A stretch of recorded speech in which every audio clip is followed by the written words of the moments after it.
Recording শুনে কুন্তলাকে তার অন্যায় শাস্তি দিয়ে সোনাকে ভয়ঙ্কর বিপদ থেকে উদ্ধার করলো দীপা। হ্যাঁ বন্ধুরা, আমরা এমনটাই দেখতে পাবো অনুরাগের ছোঁয়া ধারাবাহিকের আগামী পর্বগুলোতে। দীপা ও রূপা সোনার ঘরে গোপন ক্যামেরা লাগায় ঠিকই, তবে কুন্তলার হাতে ধরা পড়ে যায়।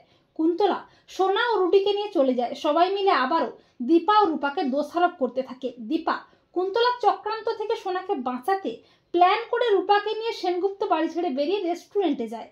অপরদিকে কুন্তলা ও রুডি আবারও সোনার উপর অকথ্য অত্যাচার শুরু করে, আর দীপা ও রূপা সোনার চেনের মধ্যে লাগানো ক্যামেরার মাধ্যমে সবটা শুনতে পায়। দীপা বলে, রুডি এসব কি বলছে? কোন নতুন অতিথি আসবে আর ওরা সোনাকে শেষ করে ফেলবে, আমাদের এক্ষুনি যেতে হবে। অপরদিকে সূর্যও যায় সোনার জন্য খাবার নিয়ে। সূর্য বেশ বুঝতে পারে সোনা ভালো নেই, কিন্তু সোনা কিছুই বলে না। আর ঠিক তখনই দীপা ও রুদ্রমূর্তি নিয়ে হাজির হয় কুন্তলার বাড়িতে। দীপার রুদ্রমূর্তি দেখে ভয় পেয়ে যায় কুন্তলা ও রুডি। দীপা বলে, শয়তান, আমার মেয়ের উপর তোরা অত্যাচার করিস, তোদের আমি শেষ করে ফেলবো। দীপা বলে, ডাক্তারবাবু আপনি রেকর্ডিংটা শুনুন। রেকর্ডিং শুনে চমকে যায় সূর্য। সোনা বলে, মা মা ওরা আমার উপর অকথ্য অত্যাচার করে, আর ওই কুমার বেঁচে আছে। কুন্তলা কুমারের মেয়ে আর রুডি কুমারের নাতি। দীপা বলে, আমার আগেই সন্দেহ হয়েছিল। দীপা কুন্তলার ঘাড় চেপে ধরে।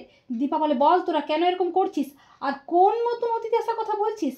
কুন্তলা প্রচন্ড ভয় পেয়ে বলে, দীপা আমরা সেনগুপ্ত বাড়ির দলিল হাতানোর জন্য সোনাকে মিথ্যে বলেছিলাম যে সোনা প্রেগনেন্ট, কিন্তু ও প্রেগনেন্ট নয়। তা শুনে সোনা চমকে ওঠে।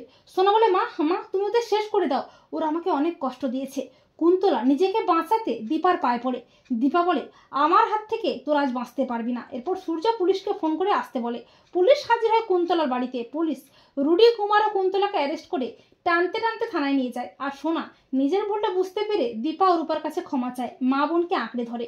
তো বন্ধুরা, তোমরা এটাই চাও তো যে কুন্তলাকে তার অন্যায় শাস্তি দিয়ে সোনাকে যেন ভয়ঙ্কর বিপদ থেকে উদ্ধার করতে পারে দীপা? কমেন্ট করে এক্ষুনি জানিয়ে দাও তোমাদের মতামতটি।